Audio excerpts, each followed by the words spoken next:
थाना की हद क्रॉस करता हूं और मीरा भाईंदर की ओर जाता हूं तो मीरा भाईंदर में एंट्री किया तो मेरे मुंह से ऑटोमेटिक हिंदी लैंग्वेज चालू हो जाती है। बोली भाषा हम हिंदी को कहते हैं, हिंदी हमारी लाडली बहन है। नमस्कार मित्रांनो, तर मला आज अशा एका मुद्द्यावरती बोलायचं आहे जे लोकांना वाटेल की बाबा हे काहीतरी छोटा मुद्दा आहे किंवा ह्याच्यावरती न बोलण्यासारखा, ह्याला दुर्लक्ष करणारा मुद्दा आहे। पण जर तुम्ही ह्याचा नीट विचार कराल की म्हणजे आत्ताचं उदाहरण जेव्हा प्रताप सरनाईक आपले शिवसेनेचे जे आहेत, एकनाथ शिंदे गटातले शिवसेनेचे, तेव्हा ते बोललेले की आत्ताच्या त्यांच्या इंटरव्ह्यूमध्ये, त्यांच्या स्पीचमध्ये, त्यांच्या स्पीचमध्ये ते बोलले ती हिंदी जी आहे ती आपली बोलीभाषा आहे, म्हणजे आपल्या बहिणीसारखी आहे ती, असं त्यांनी एकदा त्यांच्या भाषणात बोललेलं। त्यानंतर त्यांना आता खूप लोक बोलतात आहे।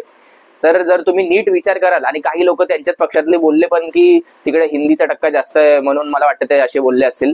मी तुम्हाला आधी सविस्तर सांगतो की नक्की हे चुकीचं आहे की नाही। जर तुम्ही नीट लक्षात घ्याल तर प्रताप सरनाईक ज्या पक्षात आहेत, म्हणजे शिवसेना, जर तुम्ही त्याचा पास बघाल, जेव्हापासून बाळासाहेबांनी जी शिवसेना चालू केली त्या शिवसेनेचं एकच धोरण होतं की मराठी माणसासाठी, परत मराठी भाषेसाठी आणि मराठी संस्कृतीसाठी उभं राहणं। आणि आता जर तुम्ही एकनाथ शिंदेची शिवसेना बघाल, किंवा जेव्हा राजसाहेब पाटील बोलले पण होते त्यांच्या इंटरव्ह्यू मध्ये मुंबई तकच्या, की जर मनसे हा पक्ष संपला किंवा राजसाहेबांना जर संपवायचा प्रयत्न केला पॉलिटिकल ह्याच्यातून, तर मराठीसाठी कोणीच उभं राहणार नाही। आणि तेच आपल्याला कुठे दिसतंय आता। ते एक वरिष्ठ नेते आणि चांगले पदावरती आहेत, विचार करा, मिनिस्टर ऑफ ट्रान्सपोर्टेशन आहेत ते, त्यांच्याकडे ते पद आहे। म्हणजे एवढं मोठं व्यक्ती, म्हणजे एवढं मोठं पद असताना जर एखादा माणूस महाराष्ट्रामध्ये पण मुंबई सारख्या जागेवरती जर एखादा व्यक्ती बोलतोय की हिंदी आपली बोली भाषा आहे, तर याचं कारण जर तुम्ही नीट समजून घ्याल, त्याचं कारण असं आहे की त्या साईडला, मीरा भाईंदर साईडला, जसं ते लोक बोलले पण की वोटर्स जे आहेत ते हिंदी वोटर जास्त आहे। मराठी सारखा तुम्हाला माहिती मुंबईमध्ये आता घसरत चाललाय, तर त्याच्यामुळे हिंदी वोटर्स वाढत चालले। तर हे लोक नेते जिंकायसाठी किंवा सत्तेत बसायसाठी असे विधान पास करतात, कारण की यांना माहिती की असं आम्ही जर बोललो की हिंदी आपली बोली भाषा आहे किंवा हिंदी आपली बहीण आहे, तर समोरचा जो ऐकणारा व्यक्ती आहे जो हिंदी असेल त्याला वाटेल की हा बा आमचा एक नेता कोणतरी आला।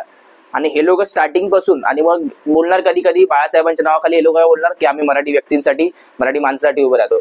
आणि मग अशा ऐन वेळी जेव्हा इलेक्शन असतं त्याच्या 2-3 महिने आधी हे लोक असे विधान पास करतात आणि मग स्वतःला असं दाखवतात की आम्ही हिंदुत्ववादी आहे किंवा हिंदू लोकांसाठी, हिंदू राष्ट्रासाठी उभं राहतो आम्ही। म्हणजे नक्की यांची भूमिका असते ते मला समजत नाही।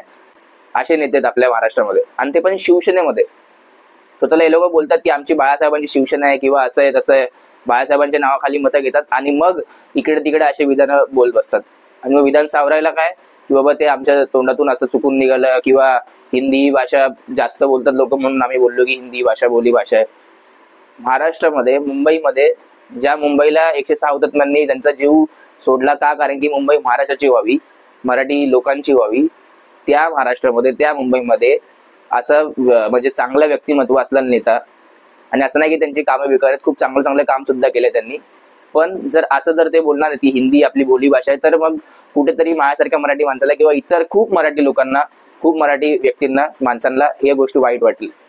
आणि म्हणून आपण ह्या गोष्टी बोलला पाहिजे पुढे येऊन, कारण की जोपर्यंत आपण बोलत नाही तोपर्यंत त्यांना समजणार नाही, आणि तोपर्यंत त्यांना असं वाटेल की हा बा लोक फक्त काय मतदानाच्या वेळी लक्षात ठेवतील की हा बा इकडून आपल्याला चांगला बेनिफिट आहे किंवा फायदा आहे, पैसे भेटतात, लाडकी बहीण योजना, हे योजना, ते योजना, पण आपण मग त्याच्यामुळे वोट देतो आणि मग नंतरला आपलीच वाट लागते मराठी लोकांची, मराठी भाषेची आणि मराठी संस्कृतीची। तुम्हाला सुद्धा माहिती आहे आपल्या इतर जेव्हा मराठी लोकांना मारलं जातं, मराठी माणसांना मारलं जातं, तेव्हा हे लोक कोणच उभं राहत नाही, तेव्हा एकच माणूस उभा होतो, ते म्हणजे राजसाहेब ठाकरे।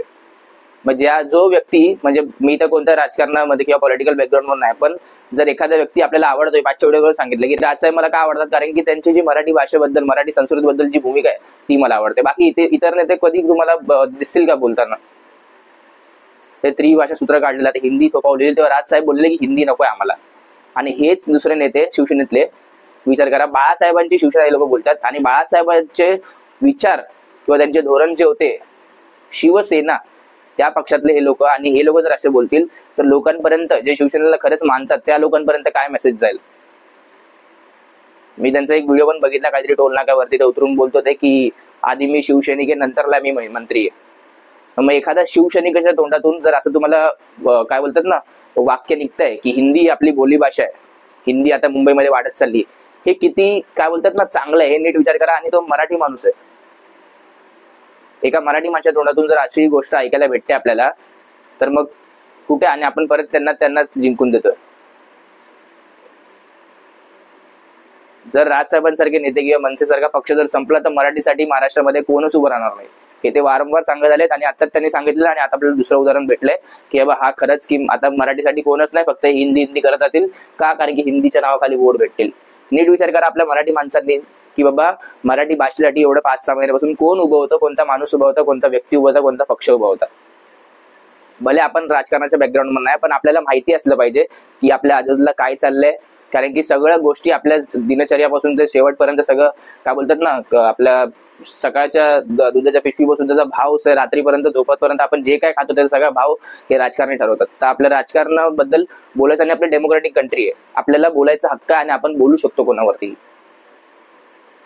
तर मित्रांनो, मला एवढंच बोलायचं की शहानिशा करा नीट गोष्टीची.